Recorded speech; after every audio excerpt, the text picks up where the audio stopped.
Entering on? Yes. Yes, it is on. All right. Make sure. Okay, I can hear myself. So we're in good shape. Good morning, everybody. Welcome back to JR's Woodshop. It's Wednesday. And what is today? The 25th of August. Just zipping by. Summer is by zip. I was running around yesterday, and was it yesterday? Yeah, yesterday afternoon. And I was going by my old high school, actually. I had to go to Woodcraft, and I went, which takes me by my old high school.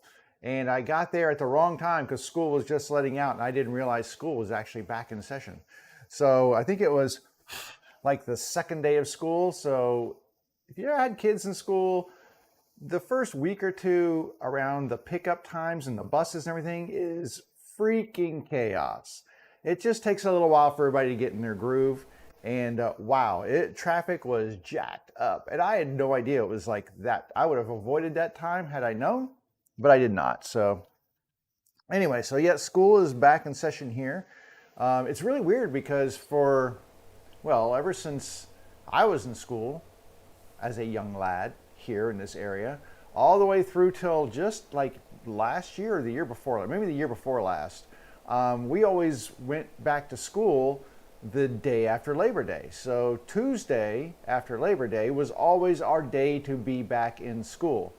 And I think what happened was, they had a couple of winters where they just had to have more school closings, and they finally decided to kick the start of school to a week before to give them time so they could always, if they didn't use the snow days, it would be no big deal, but this way they could keep up with their schedule and not have to push the school year later into the summer as it goes. So anyway, now they start the week before Labor Day, which is really confusing to me because, like I said, for the 40 years in the past that I'm aware of, it was always that day after Labor Day. So it takes a little while to get used to.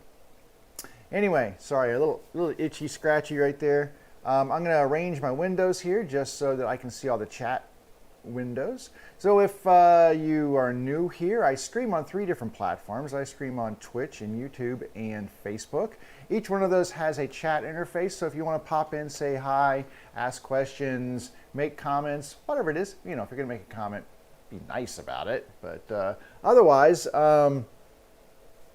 you can pop in there and I will do my best to respond to you in a timely manner. That being said, I'm doing woodworking and using tools and such, so I don't just unlike somebody who has a chat open while they're playing games and they've got a window right here and their gaming window right here and they're able to look right there. It might be a minute or two before I actually look at the window. I try to check it periodically, and I have all 3 chat windows up here, so I try to check it.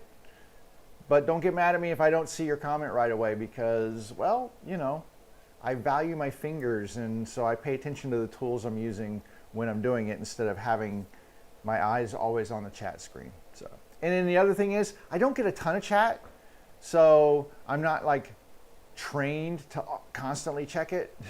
So there are times where I'll just get into a groove and I'm just doing stuff and I forget. And then there's I've gotten rated on Twitch where a bunch of people come over to the channel and they're yelling and stuff in chat, and I'm just like, I'm sorry. So anyway, but I will do my best if you do pop in there to respond to you in a timely manner. And also, while I'm saying that, you can hit the follow or subscribe or whatever in the platform that you're on, and that will notify you when I actually do start streaming and such. So if you want to catch the next stream, that would be a good way to do it. I think on YouTube, if you subscribe and hit the bell notification, then it sends you notices on Twitch. I think if you follow on Twitch is what it is, and you can tell it to send you notices. Facebook, I'm not sure about Facebook. I haven't looked at that one to see, because I haven't really watched a lot of live streams on Facebook to see what other people's stuff do.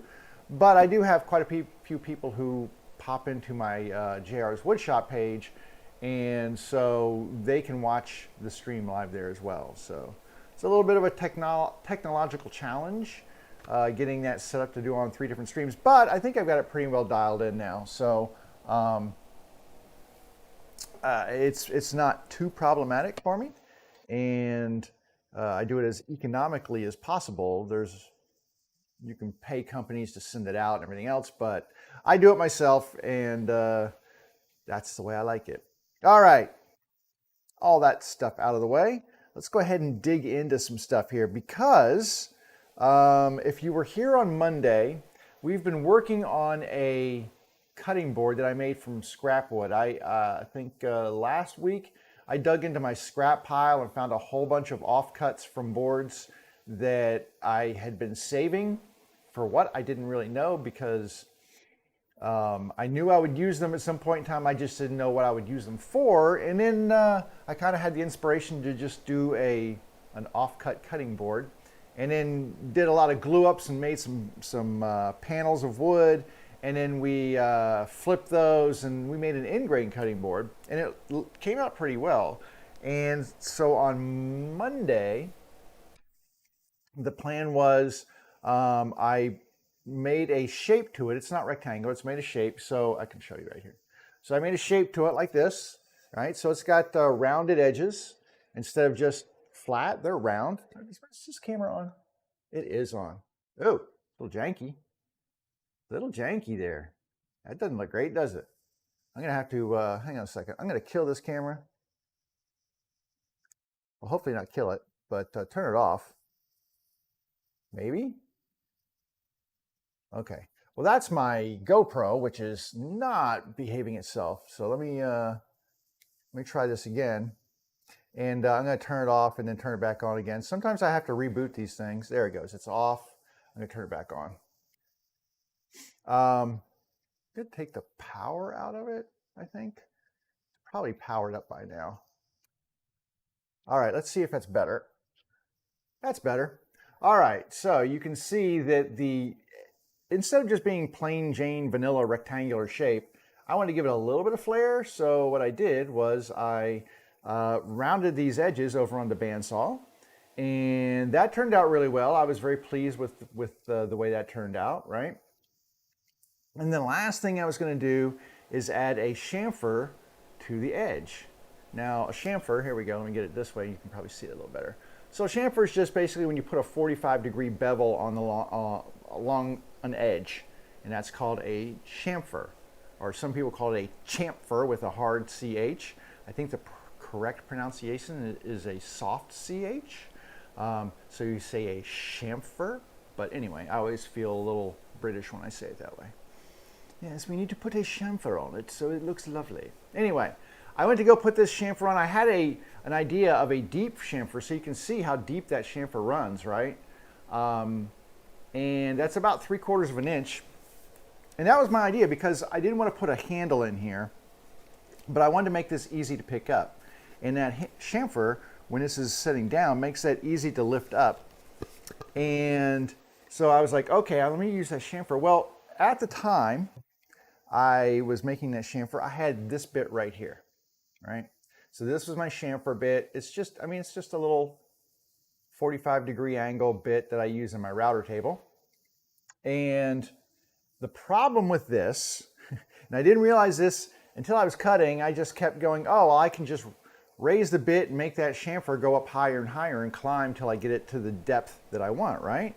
Well, that's what I thought, but there's a problem with that.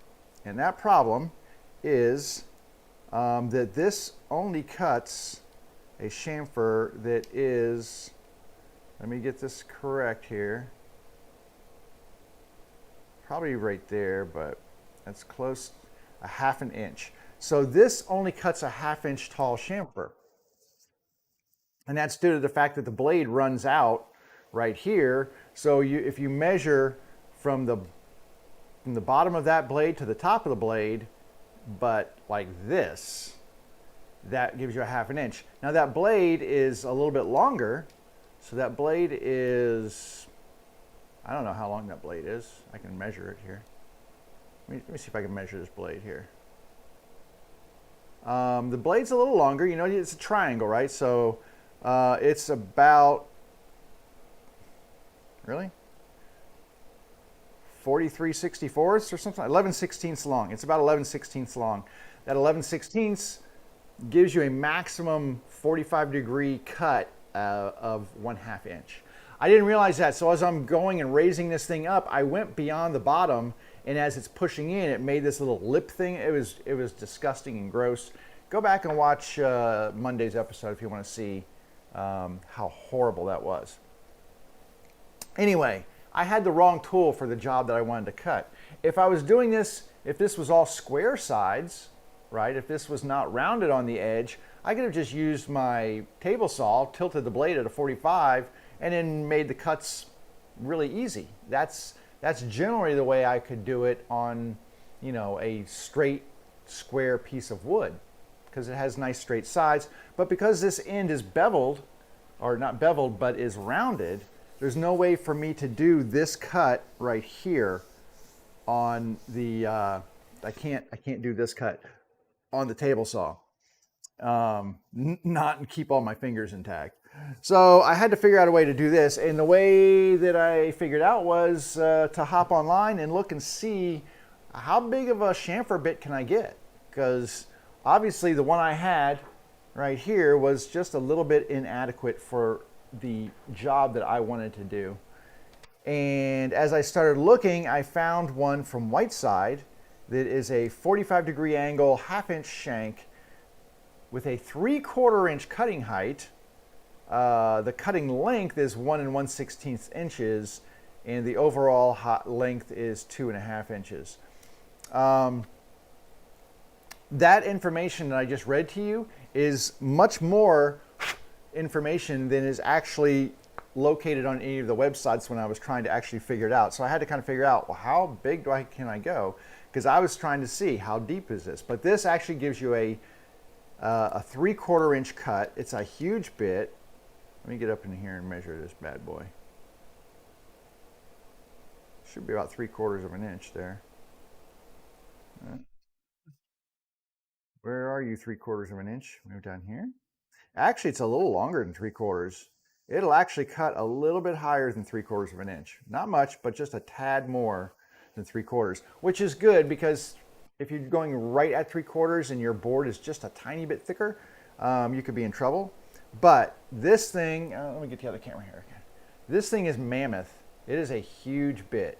And here, let me get the other one here to compare to it for you. So you can see how much more beefy this thing is. It also has a 1/2 inch shank.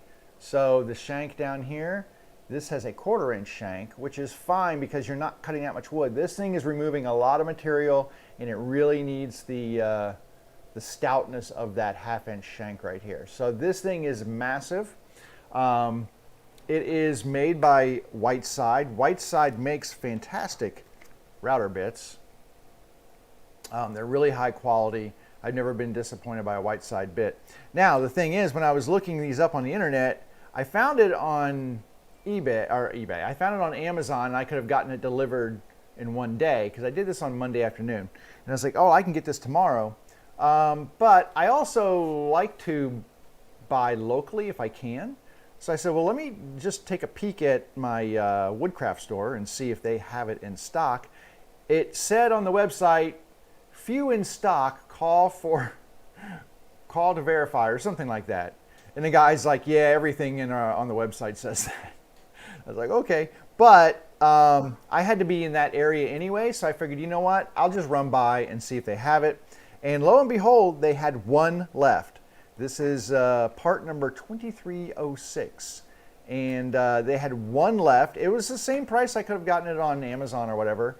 You know, I have to pay taxes and everything else. So, and I've got free shipping on Amazon. So really, it didn't cost me any more to just get it locally.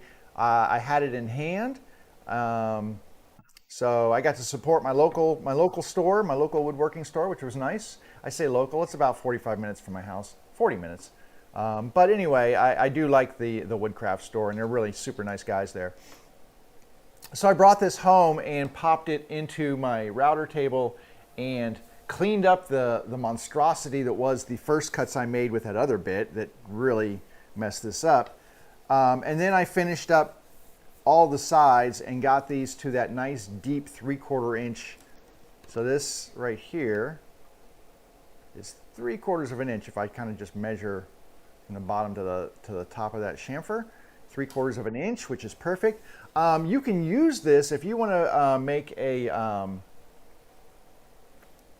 if you want to make joinery with this. You can do that. Make 45-degree angles on a flat board. So if you had a board like this, and you wanted to make 45-degree angles, well, this will perfectly, cut that 45. You can see how that would cut that 45. So if you want to make like a miter joint, and you just want to use this instead of getting your table saw cut to a 45-degree, bent over and measured and everything else, this will give you perfect 45s on your boards to do a miter joint if you wanted to do it that way. So I saw people, I don't have that camera on. I saw people doing stuff with that, like miter joints with this on 3/4 inch boards or 1/2 inch boards. You get perfect miter joints because you've got a perfect 45 on here. So you don't have to depend on the accuracy of your scale or whatever when you're tilting that blade on your table saw. So nice little option. I do like that. Anyway, it's a heavy bit, super sharp. These are carbide cutters on here, and I will put this in my router bit caddy and save this for another option or another day, and I might use that other option of making some 45s for some joinery on there, because why not, right?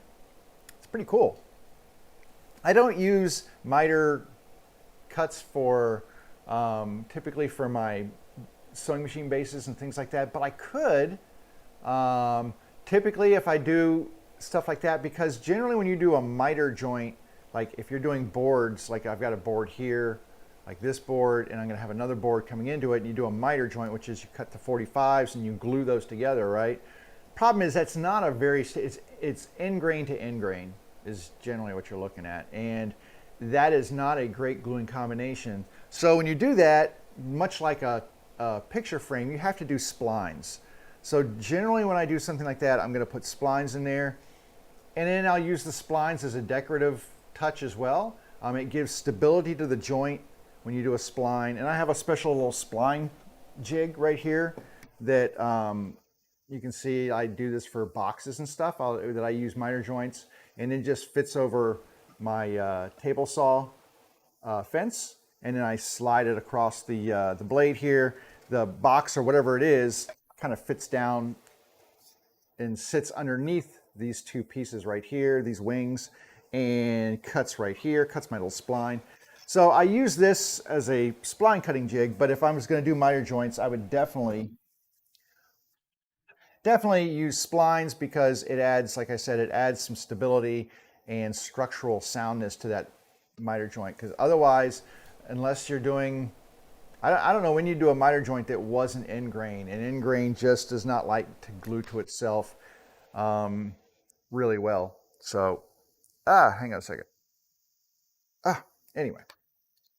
So yeah, so that's, but that's how I fixed my mess. Once I got that done, it's home stretch time. So the only thing I have to do now is I want to hit this really quick with like a 320 sandpaper. Actually, what I'm going to do is get a paper towel and wet it down and run it over the whole thing. And what that's going to do is raise the grain. It'll dry pretty quickly, but it'll leave a fuzzy, like right now this feels like, it feels like marble. I mean, it's kind of like glass. I mean, it feels super smooth. But as soon as any moisture or whatever gets on there, it's actually going to raise the grain, and little bits of fiber that are laying down will pop back up. So what you do is you just wet things down. You don't need to get them soaked, just damp. And that's enough to raise the grain, and then you can go back and sand it, and you only have to raise the grain once. If you go back with a wet towel or whatever after that, it'll still be super smooth. But you should do this at least once. So I'm going to go in and look at my Amazon notification on my phone. It's 10 stops away. Woohoo! Whatever. I'll be right back. I'm just going to step into my laundry room right off the side here. It's just off the side. And I'm going to just wet this little paper towel really quickly. Like I said, you don't have to get it soaked. Just just kind of damp. And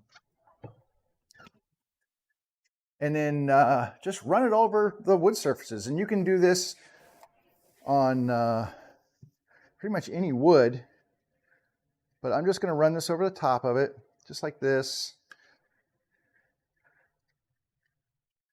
And it's probably not wet enough. I mean, I can already feel a little bit of grain. Now, flat grain raises grain more than end grain. I'm going to get this more wet. I wrung it out too much. So anyway, if you're using, there we go. That's pretty moist. If you're doing something and you've got flat grain, long grain, whatever, anything face grain, anything that's not end grain, that will usually raise a little bit more. Like on these edges, these are all long grain, so these will raise the grain a little bit more than the end grain areas. But we're going to do the whole thing here. And the point is, like I said, to raise any possible grain and sand it back down. So this is now wet. I can show you, I got another camera over here. So this is now wet, and it's funny because it actually feels rougher on the sides than the bottoms.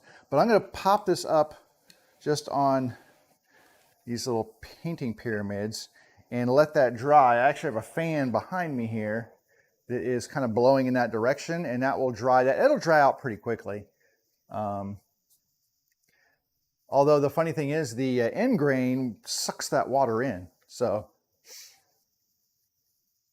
boop, we'll come back to this camera while we wait. So my objective is to let this dry, and then, yeah, I can feel it's not as glass smooth as it was. So we're gonna let that dry. I'm gonna hit it with some 320, which is about as smooth as I wanna go with it. I mean, some people go up higher, but I don't want to polish it. I just want it to be smooth. And then the final step for this is right here. This is mineral oil. And it's a lubricant laxative, odorless, tasteless, and colorless.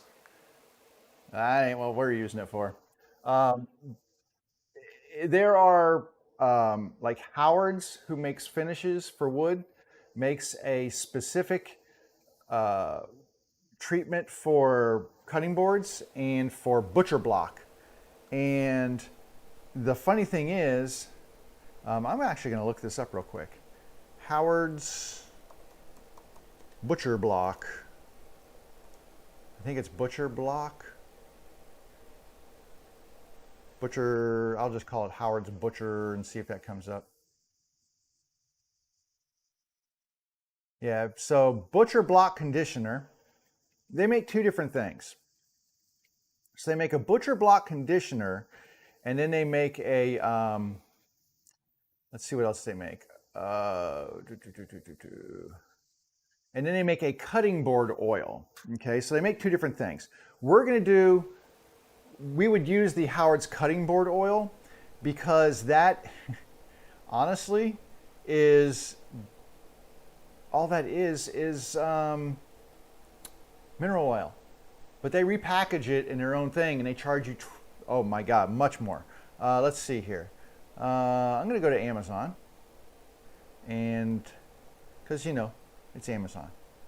Howard's, what did we say? That was cutting board. Cutting board oil. There we go. So a bottle of Howard's cutting board oil, 12 ounces, is $8.99. Now, mind you, that is just mineral oil. Look at the ingredients. It says mineral oil. That's it. You're paying $9 for 12 ounces of mineral oil. If I go in here and look for mineral oil for 12 ounces, just some generic mineral oil. See, all these fancy branded ones and stuff, and they're like, oh, it's crazy big. I can get, how much is that? How much is in there? I'm trying to find something that's not crazy, that's just general. Here we go. I can get a 4-pack of mineral oil for $22, which, you know, basically that's $4, $5. And here's the thing, if you go to, here's 20 ounces for $4. Johnson's, that's baby oil, you don't want that. But anyway, you just want mineral oil. This is generic mineral oil from either CVS or, and that's what I would do, is go to a drugstore or Walmart or something and just find a generic mineral oil. It's all the same stuff, and it'll cost you about $2 for this bottle of, this is 16 ounces. It'll cost you about $2. Save yourself from buying the Howard's. Now, there is something different. If you were going to buy a Howard's product, what I would recommend is their Butcher Block conditioner. It is basically two things. It is mineral oil, but it's also mixed with wax, and with beeswax, I think, or some sort of a wax. It uses natural waxes and stuff. But anyway, it's a mix of wax and mineral oil. And what that does is it provides, not the oil soaks in, but the wax kind of stays on top, buffs up, and provides another layer of protection. So I do use this stuff for my cutting boards. When I recondition them, I will use the Butcher Block conditioner because it has the wax built in. A lot of people make their own. They'll mix wax. They'll get like a melting pot, and they'll melt paraffin wax or beeswax or something like that. They'll melt the wax, pour in the mineral oil, mix it together, and then when they want to do a board, they just heat it up to the point where it gets super soft, and then they just rub it on. You kind of can buff it in, but that's the only one I would recommend. Now that, for, how big is that? I can't see how many ounces. That's, okay, that's a 2-pack. So basically this is about $10 for the Butcher Block conditioner. You know, your mileage may vary, but to me that's not a bad deal, because you use it like a little bit once every month or so just to condition your boards, and it has that wax that is an extra buffer that kind of makes your boards water repellent and everything else. With mineral oil, water can still get inside. It's just, the oil is conditioning the wood, but the wax kind of creates a buffer for that moisture and oil on the top. So anyway, but I would not begin a cutting board's life with this stuff. You only want to use this when you're conditioning them after the fact, when you're like just, you know, a month later or whatever, just kind of trying to reprotect it and recoat it. You don't use this at the starting of you don't use this as your finish. What you use is just regular mineral oil, because you want as deep a penetration as you can get. You want that stuff to basically, as you're coating it on here, you want it coming out the other side, especially with end grain. Long grain, maybe not as much, but with end grain, just use regular mineral oil. I don't know a single person who doesn't do that. And a lot of people who do these things professionally, like all they do is make cutting boards, they have a big tub of mineral oil and they just plop them in and let them sit there and soak. They don't pour it on and rub it. They actually just blunk, they just drop it into the tub, let it sit for a couple of hours, pull them out, let them drain, and they are completely finished that way. And then they'll just kind of buff them up with a rag. We're going to do that, but we're just going to pour the oil on, and it's just easier that way. So anyway, enough of my yammering, because I was just wasting time while we were letting the wood dry. So let me go back and pull my windows back up here just so I can have all my chats open, and then we can move on. Now I'm going to go ahead and grab my sander, and I actually have a 320 disc here that got used, but I'm going to clean this up first before we use it. I'd use it just to do the edges and such. That's why it's got these long streaks on it. But it does need to be cleaned off. People would like look at this, and let me get a closer on here, because it's really funny. People will look at this and go, "Oh, that's no good. You need to get a new piece." Not even close, man. This thing has got so much life in it. Two things you want to do. One, vacuum it off That cleans a lot of stuff. And two, get a stiff brush and just use that stiff brush on there. It cleans out all of the what am I trying to say? All of the dust and stuff that's clogging the grit of the disc, and then it's like a fresh disc. So your discs probably have a lot more life in them than you're giving them credit for. All right, I'm going to clean this off first. I'm going to use the hose here, and I'm just going to suck this off and see if it'll clean up. Oh, hang on a second. I dragged my vacuum around yesterday because I needed to clean some other parts of my garage that it wouldn't reach. So I had to change plugs. So let me plug it back into my remote and turn it on.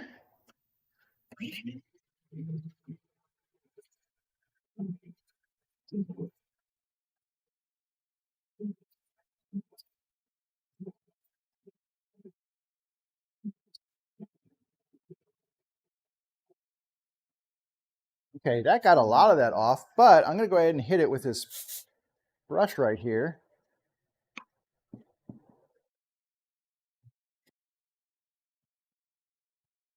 And this is just a stiff brush that I use for cleaning stuff off, like all my sanding grits and things like that. But honestly, sandpaper is expensive, man. So don't just give up on a piece of sandpaper just because it looked like it's clogged. If it's clogged, it still has more grit on it. You haven't worn the grit off.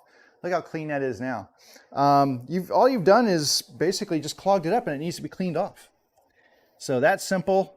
We're going to go ahead and do some plugging in here. Now I'm only going to run this across the surface here. I am not going to go crazy with the sandpaper. I'm just knocking down the roughness that we created by using this wet paper towel, which is now gone, and bringing back the smoothness. We won't have to do it again. We just have to do it that one time.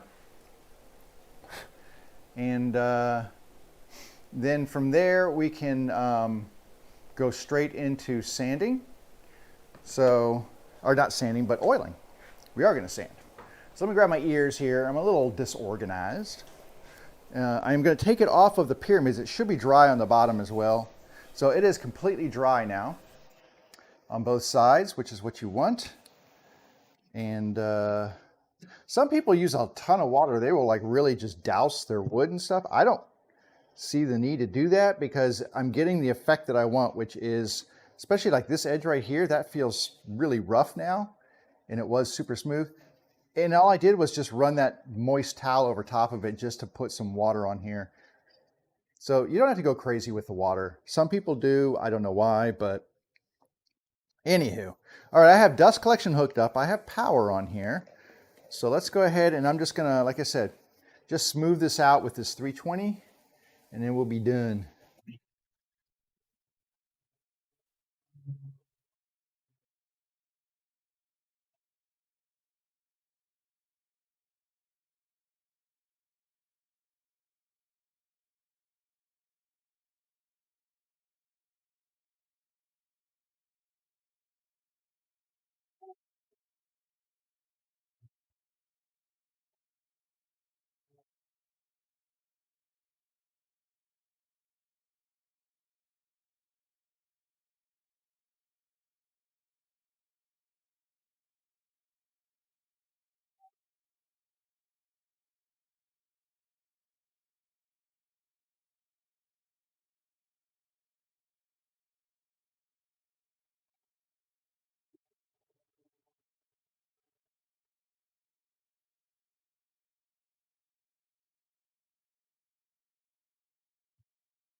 So that is pretty much it. Now the last thing we're going to do is I'm going to take this sanding pad off of here.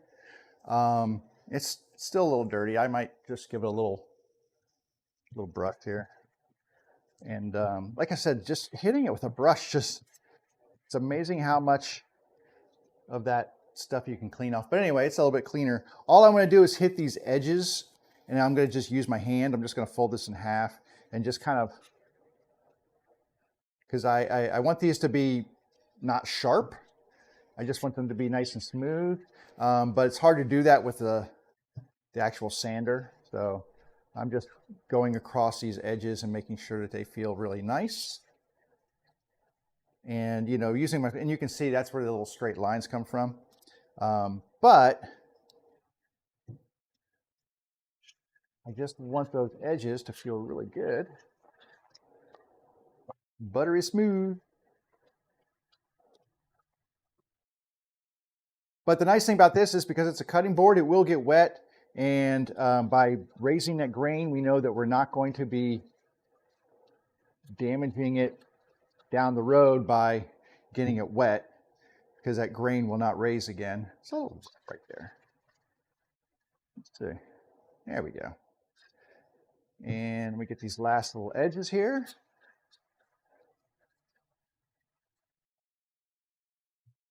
And that is really super smooth. Let me get these corners.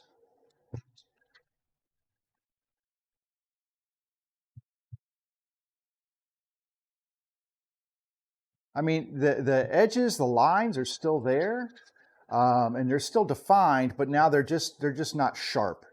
And that is perfectly fine for me. These feel really nice. And we're good. So that's pretty much the entire process. Now, the last thing we need to do is clean this off and then apply oil to it. Now, I'm going to use my tried and true method of cleaning, which is, I'm going to put it up on these pyramids here real quick, because we want to get air underneath this to let it dry as quickly as possible. I'm going to get my naphtha out. It's just what I use. It flashes off really quickly. It doesn't leave any residue behind, and it will allow us to remove all that residual dust. Now, two things I could do here. So first thing, let me do this, is I'm going to get my vacuum and I'm going to put a brush on it. I'm just going to put this brush on here, and then we're just going to vacuum off the loose dust that we can get.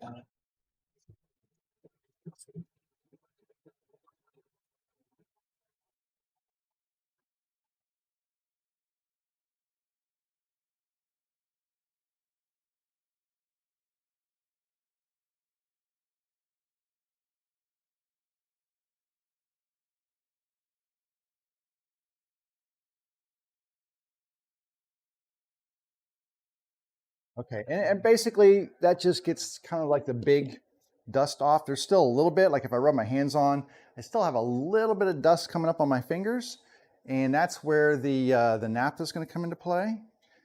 So we're just going to take this and pour it onto the towel, get it kind of wet, and we are just going to clean the surface here in preparation for our oil. Because any of this dust that we remove means that we're not going to be clogging up any pores, and we're going to give that oil the best chance to really soak in and do its job. I'm going to flip it over. I'm going to turn this. It's a little bit of dirt. So you can see it's a little dirty, which means it's doing its job. It's kind of taking the last of that dust off of there. So we'll clean the big surfaces here, then I'll go around, and not too bad. Because some people use mineral spirits for this, but I find the mineral spirits takes a long time to dry, in contrast to the naphtha. The naphtha just seems to dry much quicker. So I prefer using the naphtha. It is, like most things that are used for thinning stuff and cleaning stuff, it is pretty flammable. So I usually lay my towels out and let them lay flat, and then they dry. Once they're dry, they're not flammable anymore. So you can move on from there. But this is drying pretty well, and it'll just take a couple of minutes, and then we can move on from there. Ooh, checking to where my thing is. It's 5 stops away. It's so silly. There's so much inconsistency in Amazon deliveries. It's like sometimes I'll never know. It's like the mystery delivery that just, I'll look out and all of a sudden, oh, there's a package on my front door. I guess they delivered. And then sometimes I'll get an email, your package was delivered. Hell's how we did. And there's a picture of it. The driver took a picture of it sitting on the front porch, everything else. And I'm like, why is there no consistency there? It just kind of goes back and forth. Sometimes you get the picture, sometimes you don't. I'm going to turn this around and get the airflow on this side, on those bevels over there. But anyway, I just find it really funny that there's so much inconsistency in the way that they do that. I also have a delivery coming from UPS, but my UPS driver is pretty on the ball usually. But I'll tell you what, while I'm waiting for this, I got to step inside for just a moment and do something really quick. So let me take a quick break. I'll be right back, and then we will just get on to making this look pretty.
Okay, and I got a beverage while I went inside.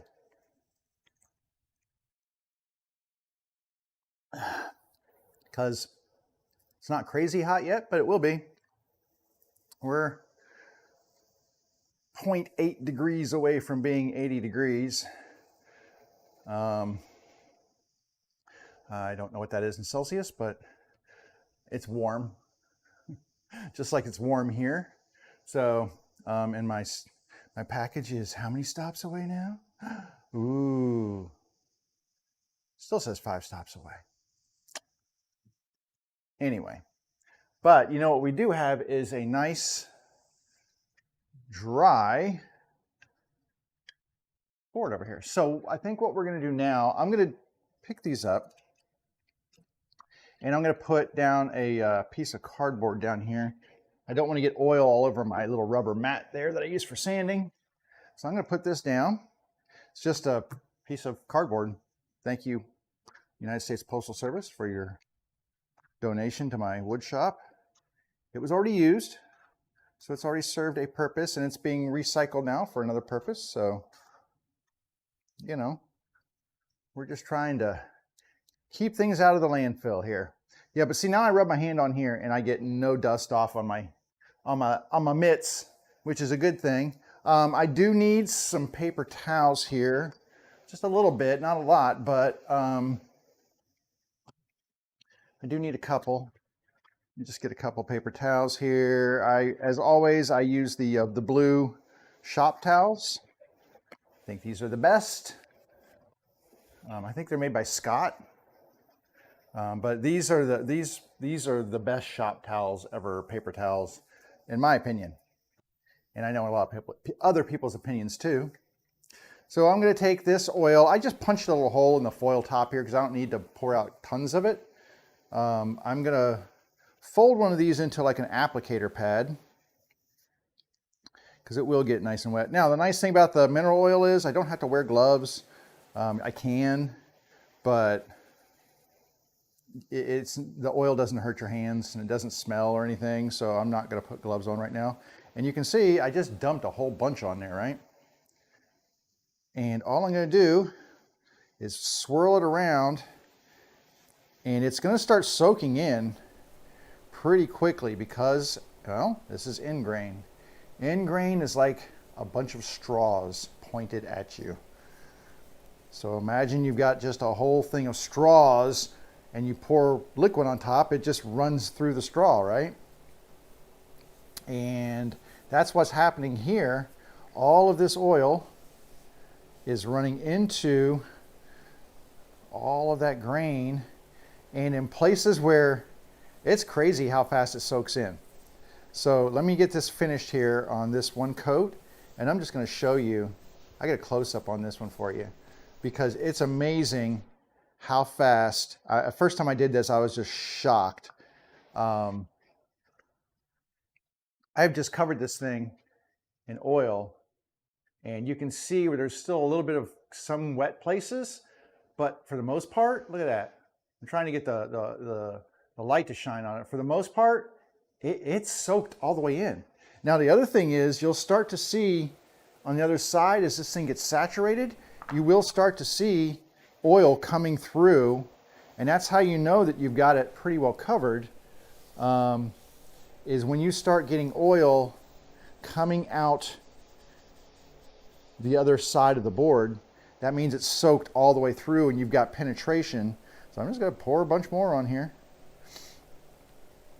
because that's what you're after, is you're after that penetration. You're after that oil to be soaked in. That's why I said some people just fill this stuff in a tub, like a rubber tub or something, and then they just float their boards in it and let it soak all the way through. So they buy their mineral oil by the gallons. Wow, this thing, the cherry especially, I think it's cherry, is really, really thirsty. The walnut, not quite as much.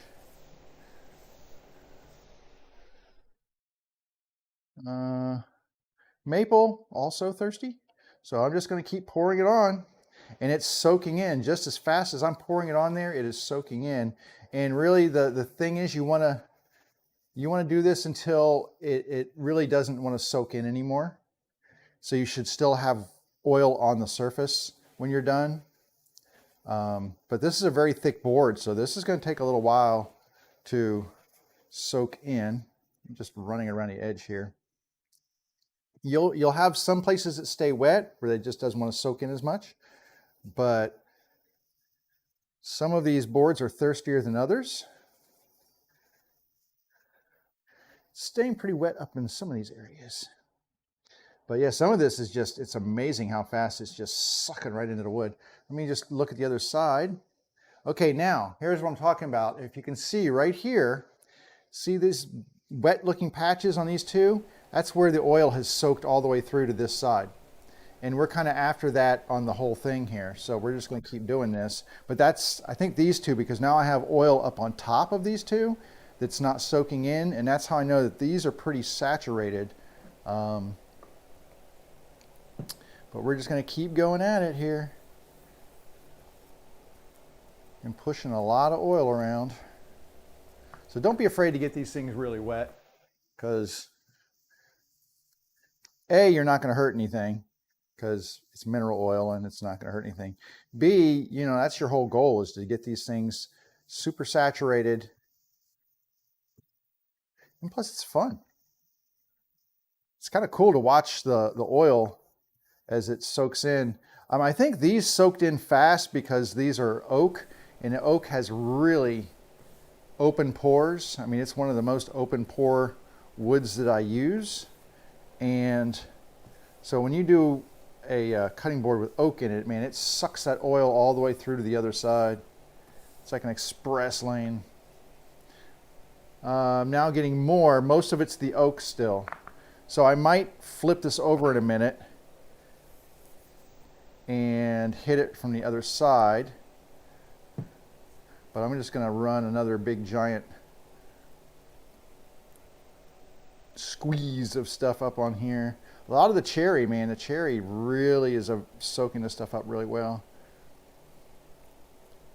It's like I just push it on top, and as fast as I push it on there, it's like dry again. It's that fast.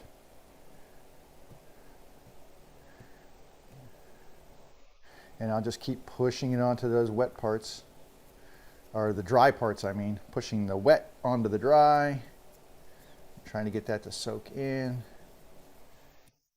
But that's why we're going to do both sides, because that will give us the chance to kind of hit this from two different angles, two different sides, and get it soaking in from both sides.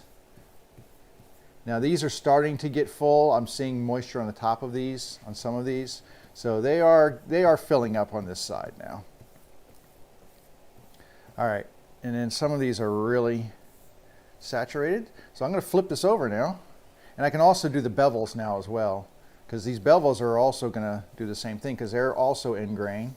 So we need to make sure that we're getting those covered in oil. I've got probably oil sitting up on here. I can squeeze out some on here. Now don't worry if you had some that ran over and it like made what looks like drips and stuff on here.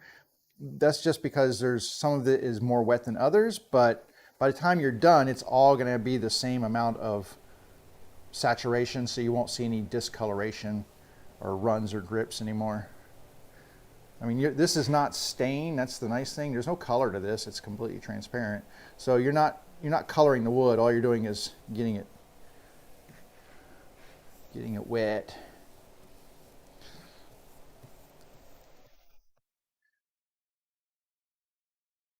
Now this should not accept a whole lot more on this side because we soaked so much from the top. So hopefully this will not take too much more before it is pretty saturated as well.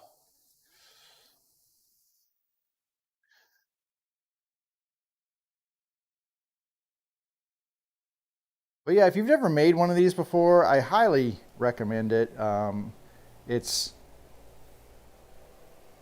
They're fun to make. They're super easy. I mean, that's why so many. It's like kind of like a rite of passage for woodworking, because they are pretty easy to make. I know Woodcraft actually sells cutting board bundles. Now it's all straight grain. They don't sell them for end grain stuff, but if you've been watching me do this, end grain is really super simple to do. It's just really end grain is one extra step. It's a little planning, but it's one extra step beyond a straight grain. You have to do 2 glue ups for your panels instead of just 1. But that just means it's just a little extra time. Okay, this is looking pretty good. Still a couple of areas that need a little extra, but I've got pretty good saturation on most of it. But I do see a lot of oil on the surface now, which is good. I'm going to put a little more here. Get this soaking down here. Where else do I need some? Where else? Who else wants some? Right here? Okay. That's a lot. That may be the last that I put on here. We'll just swirl this around till it gets as soaked in as it will get. And now, the other thing is, it totally transforms your wood when you put oil on it. So this thing looks beautiful now. I mean, it's gorgeous. I love the way this looks. I mean, look at how nice that looks now. Isn't that like awesome? I mean, obviously it's got the dry parts, but look how nice that looks. It looks so good. Yeah, we are really wet on top now, which is good. So we're just gonna kind of keep working it back and forth. But I think we've got this thing totally saturated, and it's not gonna accept any more oil. And I'm gonna flip it for a second. And yeah, I've got oil seeping out the other side now. It's just running out the other side. That's a good thing. So we're just gonna push around here and make sure that some of these oil-starved areas, I won't say oil-starved, but there's a couple areas on the bottom or on the top here that could use a little bit more. And when we get done, we can just wipe it down. Now, the last thing I wanted to do to this today was put some feet on it. But unfortunately, I don't have a set of 4 feet. I have feet, but they're too tall. They're thicker rubber feet. I like them to be about 1/4 inch thick for smaller boards like this. And all I have are these big, like 1/2 inch thick ones. They're big, goofy rubber feet. And I don't want to use those on these. I want something a little bit more low profile than what I've got. So I'm going to order some or pick some up from the home store if I can find them there. I have to run out today. I might just swing by and see if I can find some there so I don't have to wait and order them. But what I can do is just leave these on the pyramids and till I get the rubber feet. And all I'll do is I'll just put 4 rubber feet on here, and use stainless steel screws, because you don't want your screws rusting, right? Because if it gets wet, they will rust.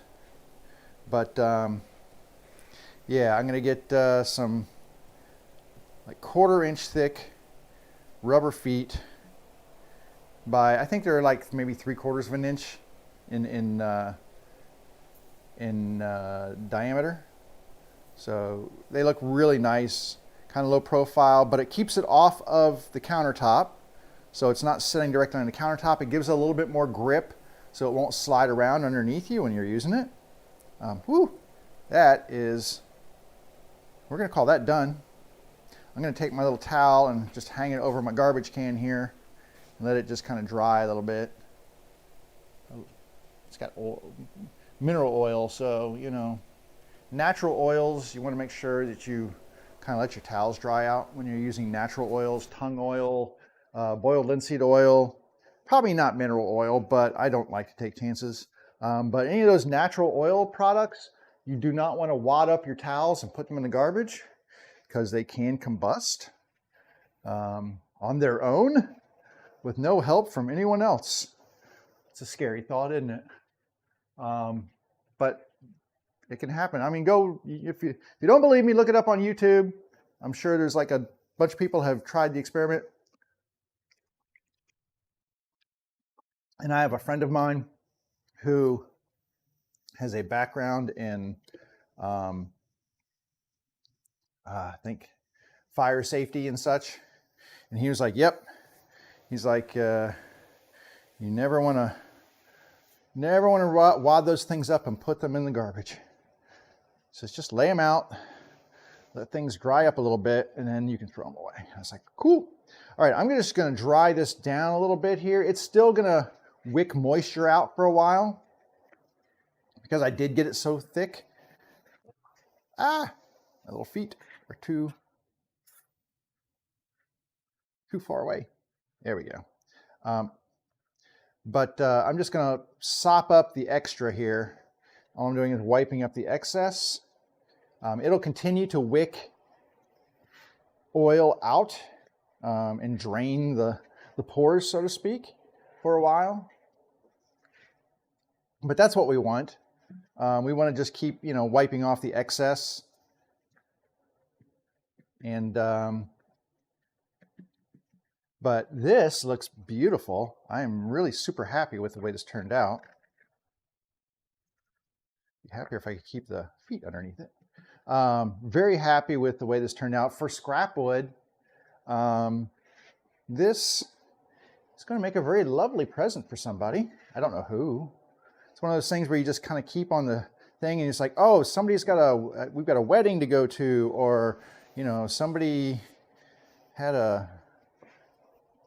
moving into a new house or whatever, where you just want to have something on hand that you can give as a gift, I think I said this the other day, the only thing you don't want to do when people go, oh my gosh, that's so nice, don't degrade your work by saying, oh yeah, it's just a bunch of scrap wood I put together. Don't do that. Honestly, that is the one thing you don't want to do, because you know what you're going to do? You're going to make them feel like, oh, so I'm just worth scraps, right? So when you make somebody a cutting board like this out of scrap wood, don't tell them it's scrap wood. Say, yeah, you know, that's some premium hand-picked lumber. I just, you know, I saw that and I was like, I thought of you, and I was like, you know, I wanted you to have something really nice. Because, not a lie, that is all hand-picked premium lumber. It's just from the scrap pile because the rest of it got used for other projects. So yeah, if you make something out of scrap wood for somebody, don't say, I was just trying to get rid of my scrap wood. Don't do it. Don't do it. They'll feel more special if you just kind of, or don't even say where you came from. Just say, well, you know, I just wanted to make something nice for you. And there you go. That's all you need to say. And they will love it and cherish it. And boom, gift done. Now, one thing that I've found is if you're going to give these away as gifts, you can buy, now that, remember I was talking about the little mineral oil? You can buy little bottles of mineral oil, like little 2-ounce bottles or something like that, 2.5 ounces. You should pick some of those up if you're going to do these things and gift it with the cutting board. And that way it kind of, it prompts people to maintain their cutting boards, because that's the biggest problem with cutting boards. People don't maintain them. They forget, that just over time or whatever. But if you give them the oil, they really don't have an excuse, and say, hey, just set a monthly reminder on your calendar to oil the cutting board.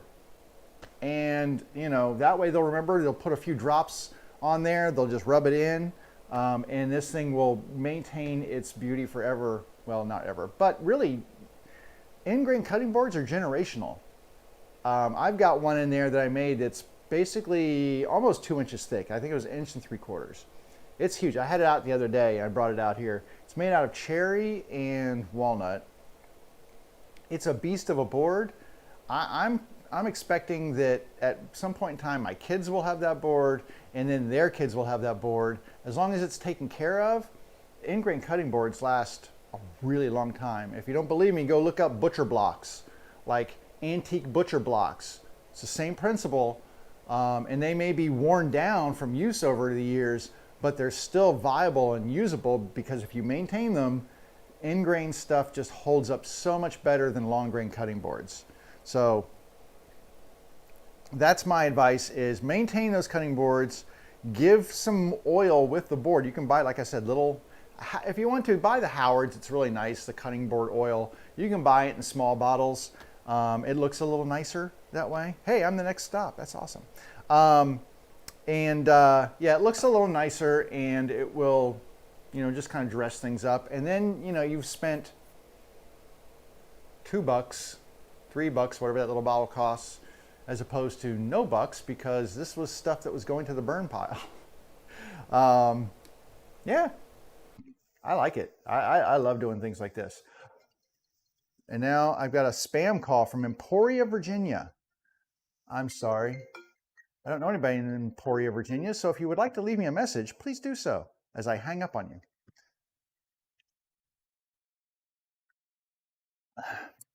I still get spam phone calls. The nice thing is now my phone just says, hey, that's probably a spam call, and it just makes it easier for me to go, okay, whoop, and I turn it off. All right, that is done. I need to, well, I've got some other pyramids. I need to pull out another set of pyramids. I think, what time is it here? 12 o'clock. I still have 2 bases that need to be, 2 bases that need to be stained. And I have another base over here that I need to do some work on. I need to cut a top or a bottom for it, and I need to glue that in. So I'm trying to assess what I really want to do today. And first things first is I need to move this to a location where I don't care if it drips a little bit. And I think I'll do that over here, maybe. Let me move this. I'm going to put it down. Actually, you know what? I'm going to put it over here on my CNC table because I'm not going to use my CNC table anytime soon. And you know what? If a little mineral oil drips out onto this thing, I'm not going to cry. It's not going to hurt it.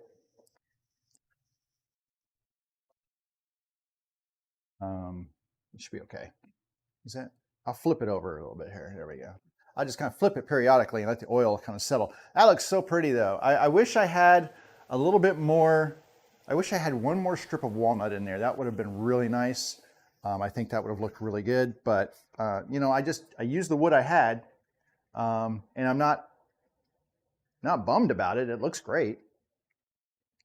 Okay, I'm gonna get rid of these towels, and then I need to figure out, okay, if I'm gonna do some staining, I need some more pyramids.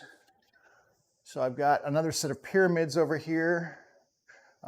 These things are really super cheap, by the way. So I always like to have a couple of sets of these things. They're just plastic. These aren't white. They're actually start off life as yellow, but they've been painted, and I've used them a lot. So these particular ones helped me with a project that got painted white, apparently. Let me get my base over here that I want to work on.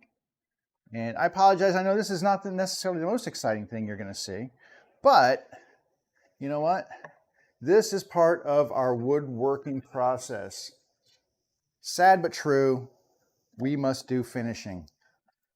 And finishing, while it's not fun, finishing is what makes our stuff look good.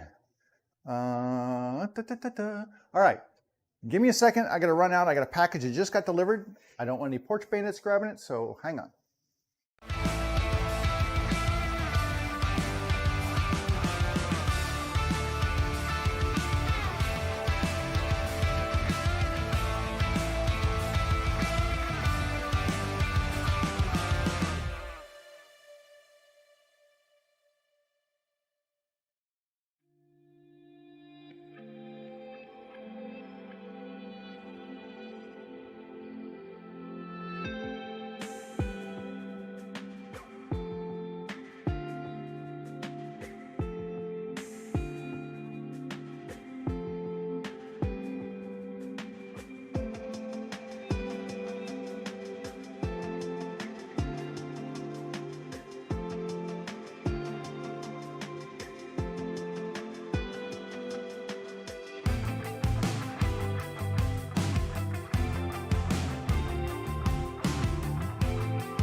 Alrighty, I got the packages.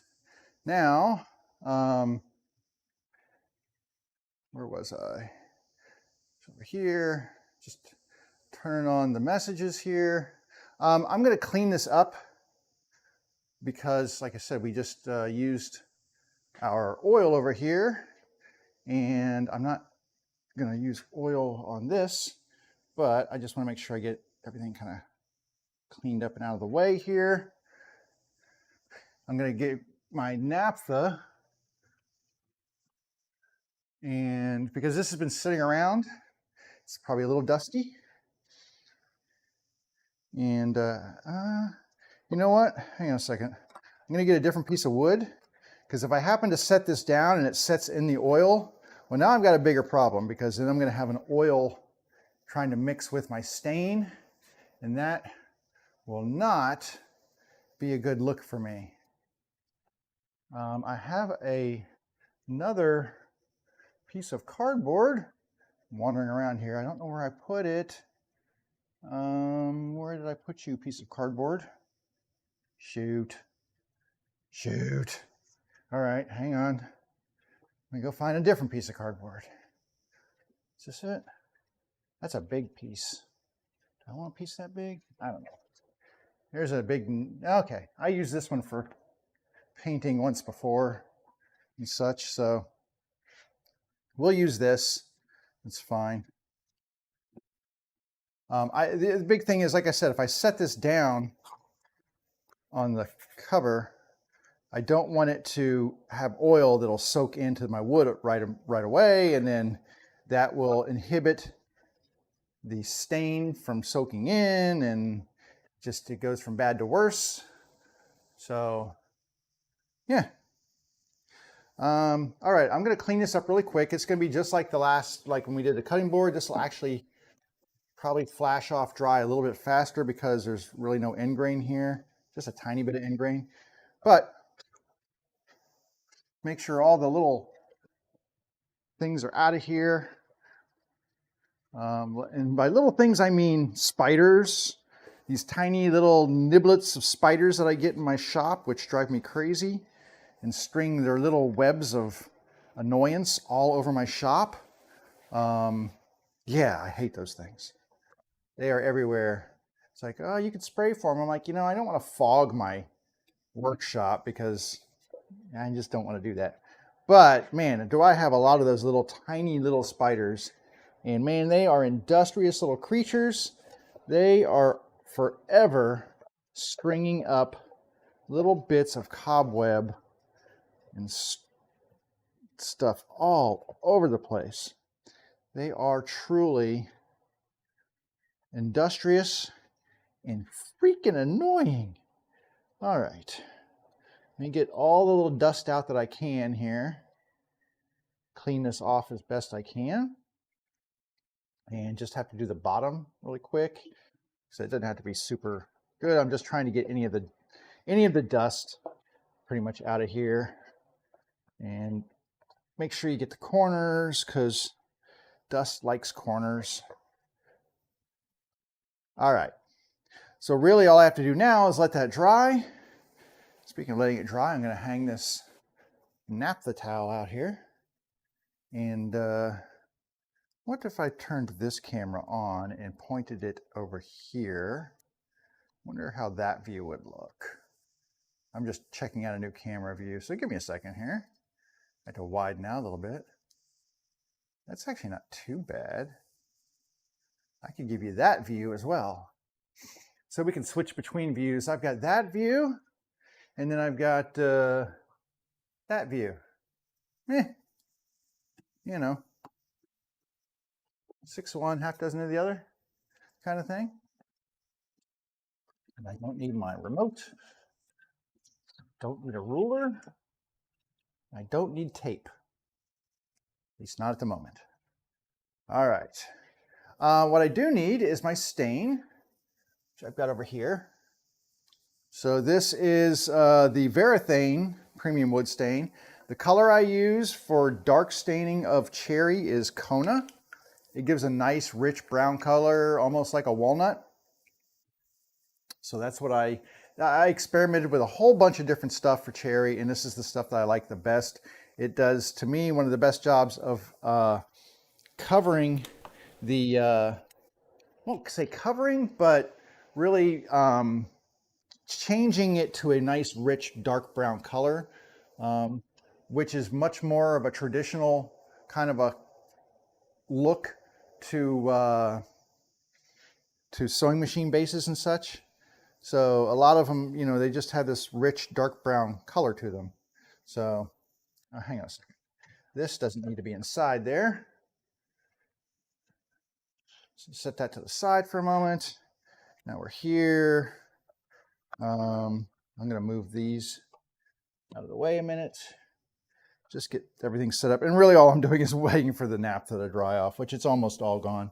Let me get my opener, where's my opener? I just used it a moment ago to open, there it is, to open the naphtha. And it's not a church key, but it's this little paint can opener thing that I have been using for quite a while. I don't know where I got it from, but I love it. Okay, there is my stain. I'm going to need gloves. And I have some that I actually have already used that are just a little dusty, and I'm going to clean them off. Try to reuse my gloves if at all possible, just to make the dollars stretch a little bit further. I am definitely going to need some more brushes, but I'm going to get a fresh brush here. So there is a nice fresh brush right here. It's just, I use these foam, it's a chisel brush, which is nice because the chisel gets into those little corners and makes life a little bit easier and like right along the edges, things like that. So I do like the chisel brush. Oh, and most important to the process, because if you put stain on, you got to take stain off. And the way I do that is with paper towels. Scott blue paper towels, the shop towels, and I use a lot of them. It just takes quite a bit. I try to fold them up and use them, you know, and use all the clean surfaces of the towels that I can. But it's still, at the end of the day, to get all the stain wiped off, it does take a bit of effort. Okay, and I've got my scissors right here. So I am going to cut these in half though. Let me do it this way. I cut these in half so that I can make my paper towels go a little bit further. We'll just do like this. Now I have a nice stack of paper towels to use. So there you go, big stack of paper towels. I'm just going to set those off to the side over here. I don't need the napkin anymore. I can get rid of that. But yeah, the paper towels, definitely need those. Okay, brush, gloves, towels, hands. And then we can get busy here. Unlike the mineral oil, definitely wear gloves when you're doing this stuff because he's messy. I try to be as neat as I can, but honestly, it's just messy. All right, I usually start with the bottom. That can't be still wet, can it? Let me see here. I start with the bottom of the base, and then I can flip it over onto the painting pyramids to do the inside. But if I do the bottom, then what I will do is I will attack the sides. And then once the sides are all done, then I put it on the pyramids, and then that's when I go after the inside. What am I getting more messages over? COVID cases are surging among US children. Well, no shadoodles. It's because people are idiots and they're not masking their kids and they're not getting vaccinations for themselves. And I'm sorry, I'm not going to start that. I have strong opinions and you might as well. And you know what? They are what they are. And we don't need to get into them here. That's not what this is about. If you want to find a different forum, we can talk about it. This isn't my forum for that. That's why I made a woodworking page on my Facebook, because I didn't like to mix. You know what? I wanted my woodshop stuff to be my woodshop stuff, not pictures of cats and whatever else. I just wanted it to be my woodshop. And so I actually have a personal page, and then I have my photography page, because I was a photographer for years and years and years, and I still have that page open. What is it called? Photo Walk Pro, I think? Yeah, I think that's what the page is called. And then I actually have my sewing machine bases page, which is where I list and talk about my bases that I make here for sewing machines. So that's a completely separate group or page. That's more like a business page. But I like that because I don't have to advertise my products on my woodworking page, and I can just put a bunch of, I like to put stuff on the woodworking page that's kind of related to projects I'm working on and everything else, and it's not necessarily sewing machine based stuff. Like if I want to talk about a tool or anything else, well, people who care about sewing machine bases don't care about the tools, and I mean, some people might, but most people don't. So I try to keep all those things separate. And I have people who just subscribe to that page because they are woodworkers or like woodworking and things like that. But anyway, I do try to keep all of my stuff separated so that I don't contaminate them with other topics, to include COVID. Is that? Hang on, I'm hearing it. I'm going to step out of frame. I was hearing a car door. UPS guys do. I'm supposed to get something from UPS as well, and he hasn't been here yet, which is odd. He's usually here early, so he must have had a busy day because he's usually here. My UPS guy is pretty awesome. But anyway, I'm just going to start rubbing this stuff down. Let me get the other angle for the rub down here. There we go. Get the other angle so you can see the rub down. Because all I'm doing is lifting this stuff off of here, and you can see it soaks in pretty heavy to the towel here. I try to turn it and get as much as I can. I flip the towel. Oh my Lord, my dogs are upstairs just going to town. They get these little wrestling matches, and for whatever reason, well, I know what the reason is, they do it in the middle of my bedroom floor, which I can hear. It's like my bedroom floor is like right back here. And they go to town, and it sounds like, I don't know what it sounds like. It sounds like the elephants have come home to practice their dance steps. But I can hear them just running around up there.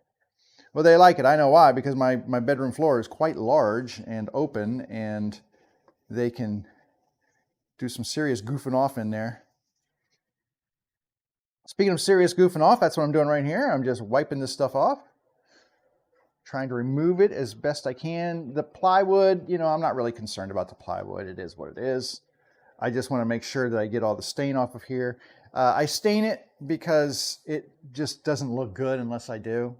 Honestly, it's the bottom of the box. I know some people who do not stain the bottoms of their pieces because it's, as they see it, it's like, why am I going to waste my time on something nobody's going to see? And I get that. So anyway, but I can see it, so I know it's there. So yeah.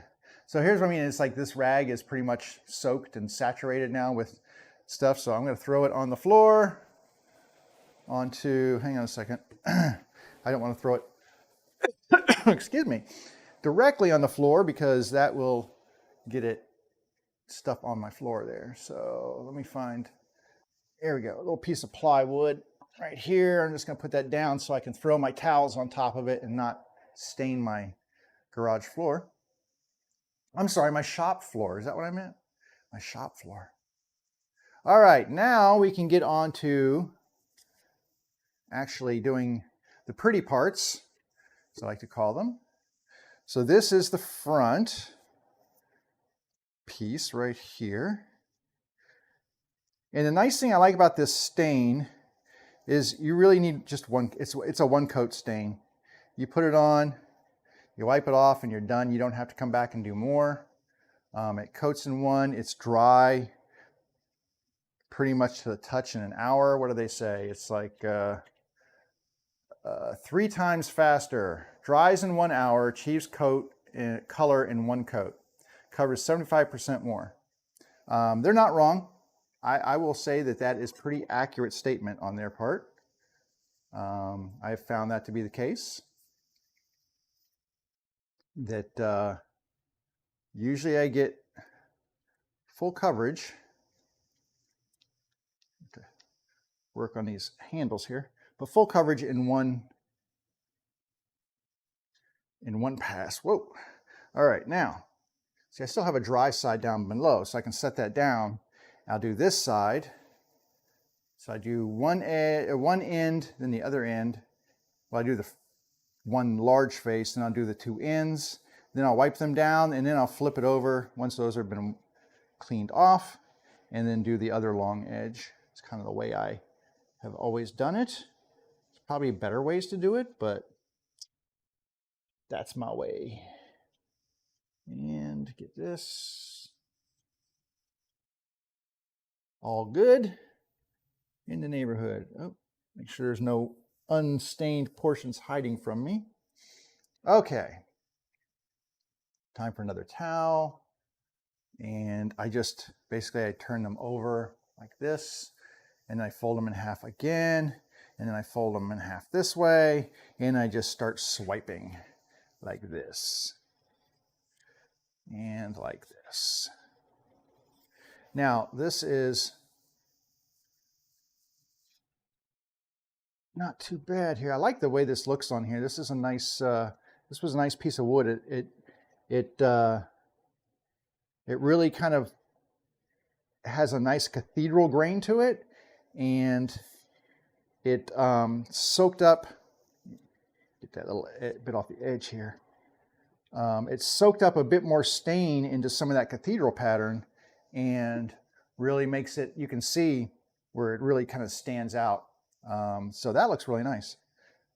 And I'm going to flip this, and then let's do this. I'm going to take another piece, and I just use, so I don't get stain all over my hands, I'm going to do it like this, and that way that any stain that's on here will get on the towel that I'm going to hold it with, and not on my hand, and that allows me to really get a good grip on it and not worry about contaminating other parts of it with stain from my fingers, because all the stain, if I get any, will be on this towel that I'm using to hold it with.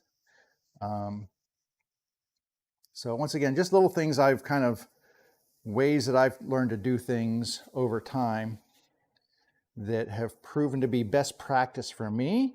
Your mileage may vary.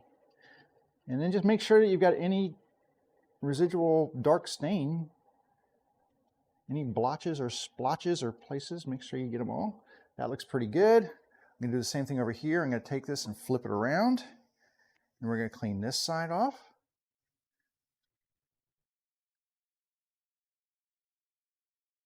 And let me get another, hopefully another piece of clean towel out of here. Maybe not, you never know. And so I try to get as much use out of these things as I can, but it does soak in, so. It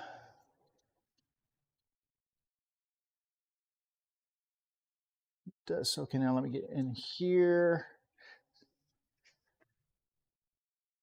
Swear to you, I hear car doors slamming out in front of my house,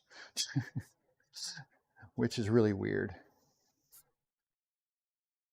I'm looking for the UPS truck, but I don't see it, but I'm gonna take a peek real quick because, oh, that is the UPS guy, and he's bringing my stuff. Thank you, UPS dude. He'll be really nice and ring the doorbell. There's my doorbell. He's just nice that way. And bing, I get a notice too. So yeah, UPS, you know, they're a little bit more expensive to ship. It's kind of disappointing sometimes when I go there and I'm like, oh my God, it's how much? But like I said, my driver is really good, and I'm hoping that all the other drivers are as good as he is. All right, there are 3 sides done. So we've got long side, short side, short side. I have one more long side to go, but you can see the difference in color between that and that. So nice, rich, dark brown, cherry. And, oh, and then I'm getting messages from my Etsy page too, so. Okay, this one's done, throw it down there. And I'm gonna get some stain on the brush. The nice thing is these are not overly complicated bases. They don't have side storage compartments and such. The side storage compartments always take me a lot longer to get those stained, because you just have to get inside and stain the insides of those spaces, and it's not easy to do, and it's not as easy to wipe out the small areas, and there's just a lot more surface to cover. So this is basically just a box. You can do the bottom, the sides, and the insides, and then it's pretty much the extent of how much work I have to do. It's not that much. I'm gonna make sure I got this edge here and this edge here. But yeah, so this not too bad, as opposed to the larger bases I make with the storage compartments. Those are a little bit more of a pain in the tush. when I'm staining. Now, if I'm just doing an oil base or whatever, those are pretty simple, but staining, yeah, not as much fun. All right, this stuff, I'm gonna go ahead and, before it starts to dry, the other problem is, as warm as it is in here, this stuff does tend to start drying a little bit quicker. So I'm just gonna try to get it wiped down and get the excess off of here. It looks so pretty. Very happy with that. All right, I'm gonna flip this and then do another wipe on here because I get the majority of it off, but there's still a little bit. And then make sure I get the corners. So any runovers that I had are done. That looks really pretty. And this is just the back of it. All right, so here I can give you kind of a view here. So this is the back, right? There's a side there, and then here's the front. I picked this as the front because I just really like that cathedral pattern up there, and that turned out really pretty. So good for me. All right, now what I need to do is set up my pyramids and get this thing done on the inside. Let me set these to the corners here. Oh, get these wiped off. You don't want anything dust-wise settling on your really nice, freshly stained stuff, and it might dry onto that stain. Okay. Couple different ways you could do this. You could do the sides and then do the bottom last. I'm going to do the bottom and then do the sides last. That's kind of, I think, the way I usually do it. Your mileage may vary. Try to get all the corners. That's why I like these chisel brushes, is that it makes getting into these corners of the bottom piece of wood a lot more simple. I mean, it's still a little bit of a pain in places, especially in the deep corners there, and I usually get a little bit more stain on the brush and just kind of squeeze it out into those areas to flood that area. So if it's flooded, it kind of just fills the space and whatever. But I do like to get these corners done, and then I can fill in the gaps with big broad strokes like this. And that just makes it a little easier. Like I said, this is also a part of the base that nobody's really going to be looking at because there'll be a machine sitting on top of this. So you're really not going to see the inside, but you know, there's nothing that says it can't look nice. So that's, I think that corner right there needs a little bit more. There we go. Okay, I'm going to go ahead and get this wiped out now because trying to do it after you've coated the sides is going to be much more difficult. And this is the most surface area, so that's going to take the most wiping down. So I just kind of load up the brush or the thing as much as I can. It's just really soaked. That's the other thing about stain. It's pretty wasteful because, you know, you have to lather it on and then you end up wiping a large majority of it off. I mean, this is a lot of stain soaked into this thing. And that's kind of the problem, is you end up throwing a lot of your stain down in the garbage can, which is another reason why I like using oil finishes when at all possible, because you're not wasting any of it, or very little. I mean, there's some obviously it stays on your rag or your brush or whatever, but most of it soaks into your wood surface and stays there. All right, let's get a fresh towel, and then we will see what I mean about the towels. I go through a lot of towels doing this. UPS, my package was delivered. Thank you. I really should run out and grab that in just a second. Maybe when I finish rubbing this down, I will run out and grab that off the porch. Like I said, I've never had anything stolen. At least I don't think I have, from my porch. But you know, why tempt fate? Especially since I've been waiting a while for what just came in. It took this company a while to get it to me. I'm not really happy with them. I probably will not buy anything from them again, but it's here. And it's nothing like the end of the world kind of thing. It's something for my bicycle, but that doesn't really matter. You know, at the end of the day, I mean, I'm a vendor. I sell things. I sell things on Amazon, and I sell things on Facebook and through Etsy. And when I make a a label to ship it, I ship it. They made their label like the day after I bought it, and then they waited a week to actually ship it. Or maybe longer than a week. And it was like 10, 11 days. And I'm like, you know, there's no reason for that. And it's not like they're this big, huge business that has all this, you know, backlog. All right, give me just a break here to go grab that. I'll be right back, and we'll do the rest of this thing. We're almost done.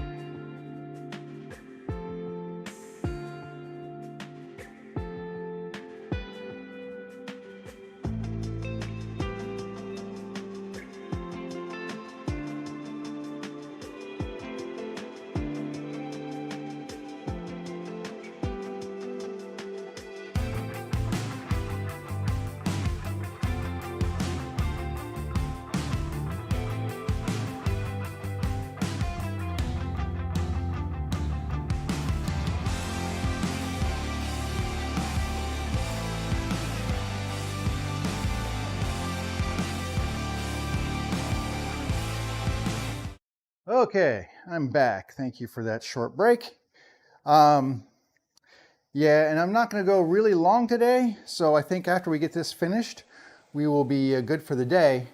I have one order from my bases that are done that I need to wrap up and get ready to mail out, but then I also have another one that is a replacement base. So I had something really stupid happen to me. So I made these bases called 3/4 size bases for sewing machines. They're almost, they're like the full size machines, only smaller. And so there's basically two different models that I use to fit in there. So there's something called a 99, which also there's a 99K, which was a British version. And then there is a 28 and a 128, and like maybe a 128K, which is for whatever reason, the K is the British version. But anyway, so those are the ones that fit in a 3/4 inch base. Problem is, I made these one series of bases based on the machine I had at hand, which was my daughter's 128. So the rectangular footprint, what fits inside the base, they're all the same for all those models. What I didn't know, because I'm not a sewing machine guy, that's not my world. I make the wooden stuff, but I'm not really knowledgeable too much about the machines themselves. So, long story short, I made one set of bases where it was pretty shallow.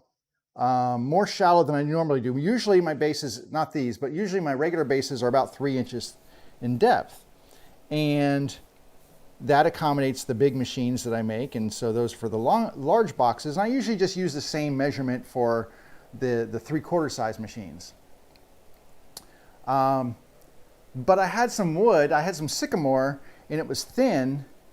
I couldn't get 3-inch bases out of it, but I could get like a 2.5-inch base out of it. And I was like, well, that should work because my daughter's base is really super thin and it doesn't need a lot of depth. And so that should be okay. And so I made 2 bases out of these thinner, about like this thick, thinner pieces of wood. Well, the problem is they fit the machine that my daughter has, the 128, they fit hers just fine, depth-wise. But they did not fit. So the 99 and the 99K, I guess, have a different bobbin system, which is where the bottom thread is stored.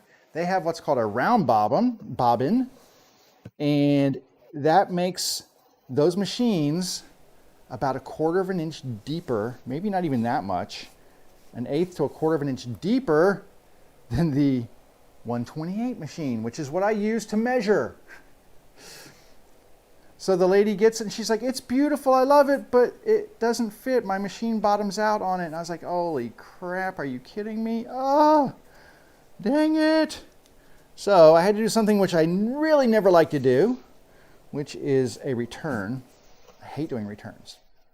But never being one to give up the fight, I actually had another base made out of cherry, which was deeper.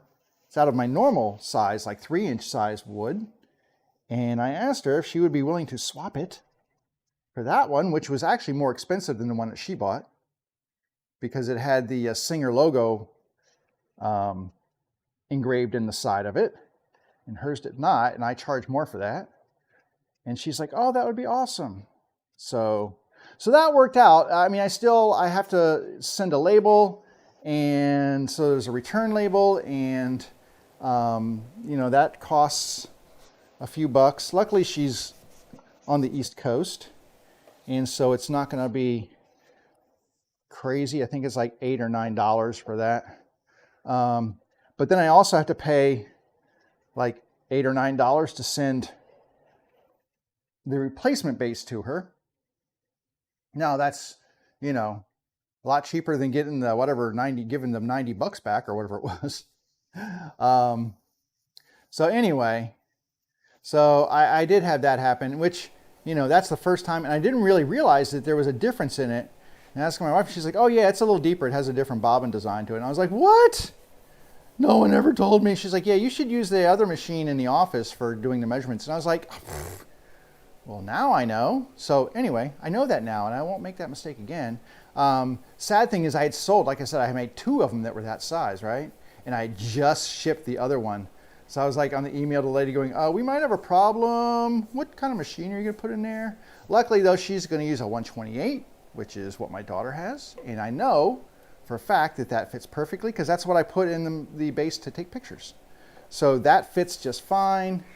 So yay for that. And that's the only one I had that was that thin and would create that issue. So lesson learned. I lost a little bit of profitability there because I have to do a return and send her that other one. But at the end of the day, I'd rather have a happy customer. And I don't want my customer to have to spend more than they had anticipated because, I put myself in their position. They, in good faith, that said it fit their machine and they ordered it and made no fuss about handing me over their hard-earned money, and it did not function as it should. So yeah, end of the day, I don't want an upset customer. I'd rather have somebody who, if doesn't buy something else from me, maybe they refer me to a friend down the road who is looking for a base, and they go, hey, I got this really nice one from this guy, and you might check with him to see if he has anything available. Because that actually happens a lot in this I don't know what you call this genre, in this niche. There's a lot of referrals and a lot of stuff. I also have friends in other Facebook groups that are vintage sewing machine groups that when somebody's like, I'm looking for a base for this or whatever, and then they will shout me out. And some of the Facebook groups have like 20, 30, I think one of them has like 75,000 people in it for a vintage sewing machine group. That's a lot of people, right? So I get shout outs. Now, the only problem with groups that big is that, messages tend to float down really, they sink fast. So they don't have a lot of traction. It's not like Reddit where they can be upvoted and stay on top for a lot longer. So usually things like that go down quickly. But nevertheless, I mean, it's such a cool thing to have some friends who are in those groups who keep an eye out for people looking for stuff and shout me out whenever they can. So that is something that I really appreciate. Because word of mouth is very, like I said, it's very, very big in this kind of work. Because there's not a lot of people doing this. Finding these resources is really difficult at times. This is a pain in the butt getting these little crevices. And like I said, you get repeat customers and you get a lot of referral customers. So, because people are really happy to show off their stuff and pictures and things. And people go, oh my God, I love that base it's in. Where'd you get that? There you go. That came from this nice guy, Jeff, who does these things. And I'll go, yeah, sorry, I don't have any right now, but keep an eye on my page and I'll let you know when I do. And that's the only problem with being a small maker is I don't carry a lot of inventory. I mean, at most I'll have like eight or so bases in my shop, and they'll sell out because I'm generally working on more. And, the problem is I just can't keep up with, and I don't like having a ton of stock. I mean, I could make them less nice and make a lot more of them, but that's not how I do things. So that's not what they get. All right, I am almost done with this part of the base. I'm going to get one more towel here, and I'm going to get, I'm looking for my marking knife, which I think is over here somewhere. Yeah, here it is. And I'm going to use the tip of my marking knife right here. I'm just going to use the tip of that to get into the edge of this rabbit and really get that clean right to the corner. You can see I'm getting a lot out of there. It looked like it was pretty much done, but this stuff sits in the corners and it's really hard with your fingers or whatever to get in there. So I like to get a fresh piece of paper towel and just kind of really hit those corners with the point of my marking knife here. And that gives me a nice clean out of that area. I'm probably gonna do that down on the bottom here in a second too. I'm not done yet. I still have to do this little hinge gap that I make. There's a little cutout that accommodates a hinge on the machine, and I need to get that stained. But before I do that, I'm just gonna clean these corners out real quick here. It just looks better when you don't have a glob of stain in the corner itself.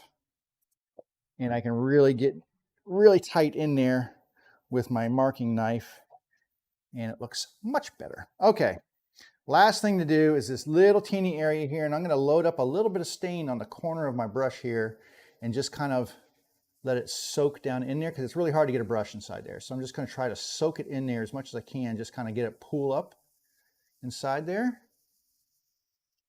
And then I will remove it by sticking the paper towel in there, but that's pretty good.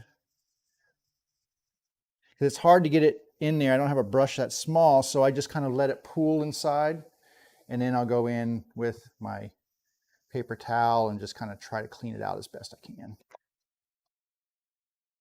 And I just got stain on my arm. The last thing I have to do on this is the lid, which is sitting over here.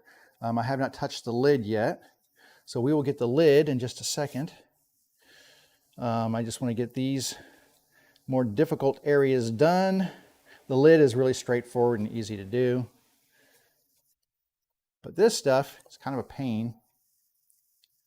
Ugh. And I need my marking knife again to get into these little corners and just go, oh, lost the corner of my pyramid here. There we go. To just really get that little notch cleaned out and get it stain free. That looks pretty good. And the last thing I'll do is give this thing an entire rub down to make sure that there's no, God, what is with this? Stay there. I'm not stable here. Hang on. Let me get these in the corners. There we go. Now I'm stable. Yeah, I'll give it a complete rub down and a once over with my eyeball and make sure that I've got all the stain wiped off of the exterior, because sometimes you'll get little bits that have dripped, or you'll touch it with a towel that has a lot of stain on it or something, and if you get it now while it's still wet, it'll wipe off. But if you wait, you'll have these dark marks that you just cannot get off of there, and the only way to get them off is to sand them. So I'm going to take this towel and I'm just going to pick this up. Okay, so here's a good example of what I'm talking about. I don't know if you can see this, but I'm going to bring it over here so you can see inside. Actually, let me get this camera. I think you might see it more in here. Ah, what happened to my camera? Did it die? I'll turn it back on here. See if it's going to come on. There we go. Okay. So if you see right inside along this edge right here, I don't know if you can see it or not. I'm trying to show you, but it's kind of hard to see. There is a lot of stain, and right in here too, there's a lot of stain dripping inside of here on this edge.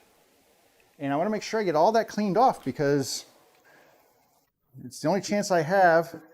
Because once it dries, like I said, then we're kind of hosed. So I'll start with the outside here. And I'm using this towel so that I don't get any stain from my fingers on my gloves on here. I'm going to go around the perimeter. Make sure it's nice and clean here. Sure, I got a line right there. It's kind of weird. Oh, it was stain. Kind of weird. All right. This looks really nice. Like that. Then I'm going to work the insides and just make sure I get all these areas really nice and clean. The other thing I noticed is I've got some in the corners here, so I'm going to come back and hit this with my knife and make sure I get these corners cleaned out, because it just looks nicer without big globs of stain on it. All right, same thing here. Make sure I'm getting all these lines of dripped stain and such off of here. Get the corner. That looks really good. It doesn't have to be perfect on the inside. Like I said, it's the inside, not going to get seen a whole lot, but you know, yeah, see, this was already starting to dry right there. So we got to this part just in time. There's a little bit, I think I can get it with it. There we go. And then this, oh my gosh, that was almost tragic. That would have been bad if I dumped that stain. That would have been very bad. All right, last little section here is cleaning out nicely. I say last section, I've got this one right here to do. So there is, there's a little bit of a working time with this stain, depending on humidity and other such things. But once that stain dries, you're kind of stuck with what you've got unless you sand it off and start again. But let me check the outside one more time, which looks really nice and nice and nice. Oh, see, I touched it with my glove and I had a little stain on my glove. This is what I'm talking about. This is why I use the paper towel here. But the paper towel shifted off my thumb. Oh, this is driving me crazy. Paper towel shifted off my thumb a little bit and I got a little bit of stain on there. So one last little wipe around here. Get a clean part of the towel. Give a nice wiping down. I have ruined more stuff that I've had to go back and fix later just from a little thumb or finger that left a little bit of stain on there, and it's like you can't leave it. It just looks bad. All right, last piece. Oh God, that thing needs I think I need to get new batteries for my GoPro because I unplugged it from the power. It should not be dying that quick, but I think that battery is on its last leg there. So I usually just leave it plugged into power, but it gets so warm. Probably should take the battery out because I don't really need a battery if I'm running it off of AC. So I'm just doing this last piece here. I actually should not do it over top of that because if it drips, well, then I've got it there. And then I'm going to hold this by the sides as best I can. I am going to get a little stain on my fingertips, but I really just want to get this covered, and then we're going to wipe it off. We'll flip it, do the other side, and then we will do the edges. Will be the last thing we do. And I'm just going to wipe this off.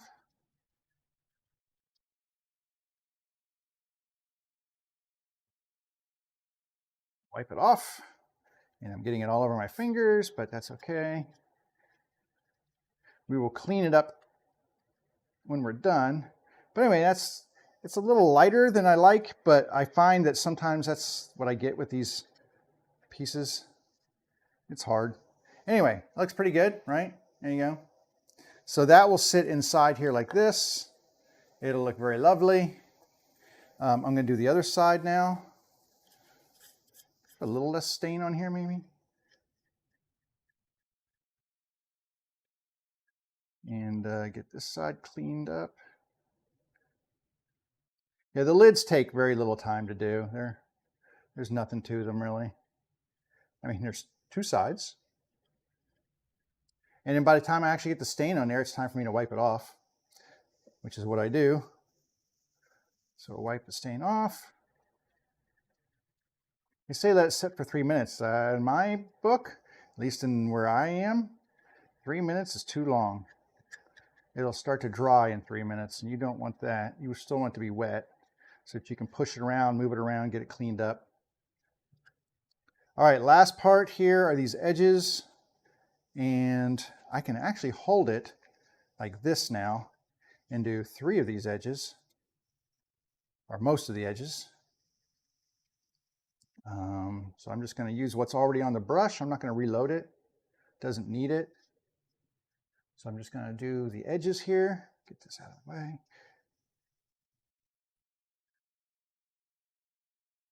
Okay. And then clean those off. Maybe if I can find a clean, there we go. There's a little clean piece of towel right there.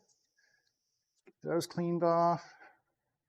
These will be darker because, well, a lot of it's end grain, so at least the ends of it will look a little darker. I have one last little bit here to do, and then we'll make sure that this is all completely cleaned off. But this last little bit right on the corner here, this side, there we go, and wipe it down. And I never really sand those edges super smooth anyway, so. All right, last thing I'm going to do is get another paper towel here, and I am going to just give this a quick once over with this paper towel.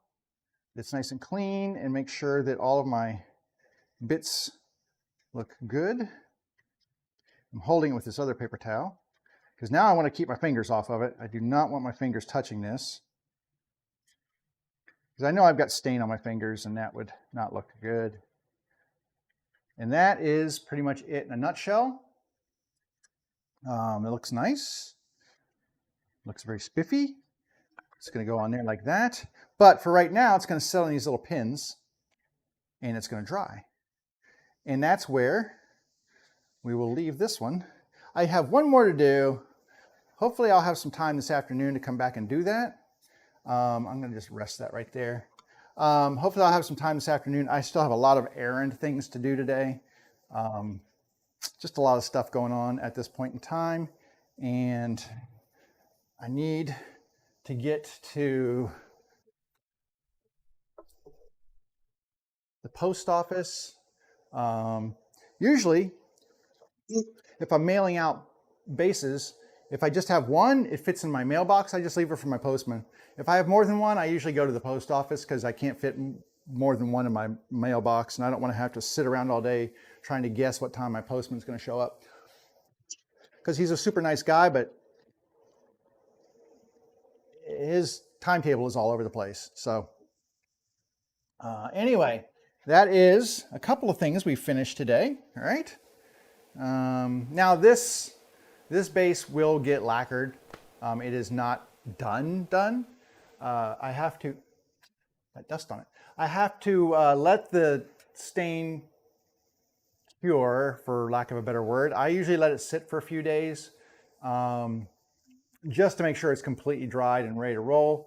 And then I will come back and lacquer them. I will do multiple coats, usually about 5 coats of lacquer, semi-gloss lacquer on there. And then once the lacquer is done, you little freaking spider.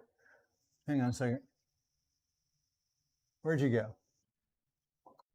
Anyway, once the lacquer is cured for 5 days or so and it's hardened, then I will go ahead and list them. I take photographs of them, list them, and sell them. And so that's the way that goes. It's a slow process. The speedy part is the build. The build usually takes less than the finishing. So I kind of have to factor that in. Plus the fact that I do a lot of this online so that I have things to do in front of you guys. So, pardon me for hydrating. So anyway, that's kind of a timeline on those. I will say I'm very happy. Let me check on this. So this is actually doing really well. A lot of the oil now has dried up. Actually, I'm going to get this paper towel right here. I can give this another rub down real quick, just to rub off the excess that's sitting on here at the moment. But this looks really nice. It's got really subtle patterns and stuff in it. So I am very pleased with the way this turned out. Like I said, I need to get some feet for this, but I have no plans to give it away right now. But I really love the way this turned out. It is a really nice cutting board, and this will be really, really well loved by someone. I just don't know who yet. But anyway, put this back over here. Let it keep air drying for a bit. But that looks super nice, and not gonna lie, that's a good use of scrap right there. So I highly encourage you to look at your scrap pile if you're like me and you have a bunch of stuff.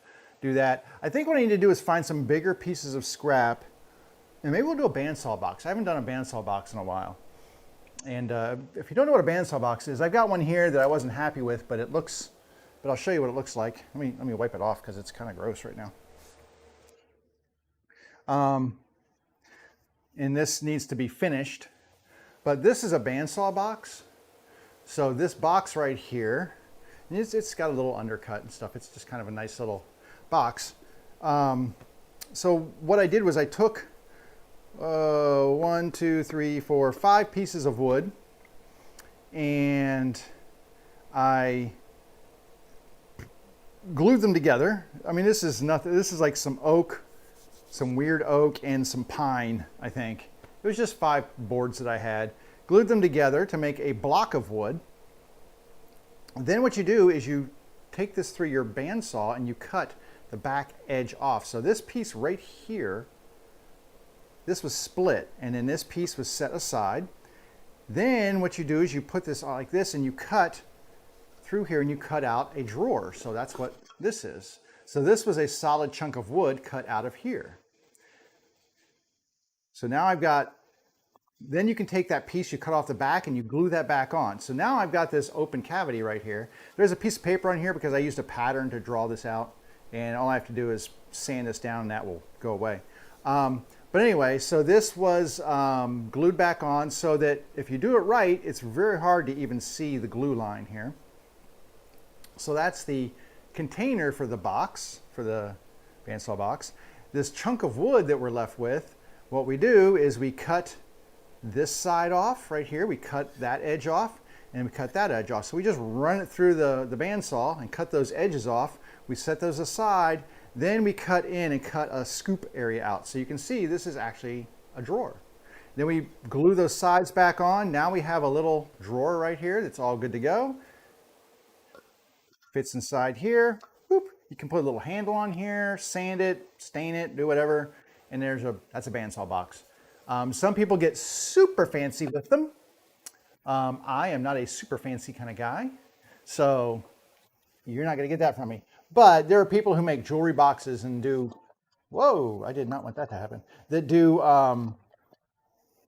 like multiple drawers in one box and things like that. So there are lots of people doing things like that. I'm just looking to see what I've got inside this box over here. It's all from a different machine. I was looking to see if I had any more rubber feet laying around. Those are my hinges. Okay. I could have sworn I ordered more rubber feet. I thought I saw some, but I can't find any. So I do have some on I always keep some in my shopping list at Amazon I can pop on if I can't find any in the local hardware store. I can get some there. So anyway, what time is it? It's a little after 1. We did some good work today. We finished the cutting board and we got this stained, and one more to go. I've got one more to stain over there, and then those projects will be all done. That's going to be done. I need to move on to something else. I actually have another base thing over here that I need to work on, and I need to do some restoration work on part of the wood because it came from an old sewing machine base, and I'm incorporating it into a new sewing machine base. So I need to sand it down. Some of the wood looks kind of like this, although this I've already test cleaned it. This is not going to be used with it, but I did some test cleaning on here to see how I could clean off the old lacquer, which was crackled and gross. Did a pretty good job. So I need to clean up this other piece over here and see how that works. But maybe we'll do that next week, it's Friday. Friday, right? Wow, Friday coming up. I have nothing to do in the shop tomorrow. Well, I might, like I said, I need to get that one last thing stained, but that's it. So I've kind of cleaned up a little bit, but I can maybe do some more cleaning. And then, yeah, that's about it. Got some other stuff to do, but you don't need to know about that, right? You only care about this stuff. So let's do a wrap. Come back on Friday. Hit the follow, like, whatever, if you want to. If you don't, no big deal. But I would like you to come back on Friday if you could, or the next episode. That would be episode 70. This is 69. So come back on episode 70 and hang out for a little bit. We'll do something fun, and, it'll be a day. We'll have fun. Take care of yourself. Have a great hump day. Get in your shop. Do something fun. Take care of yourself. And I will see you on Friday. Take care.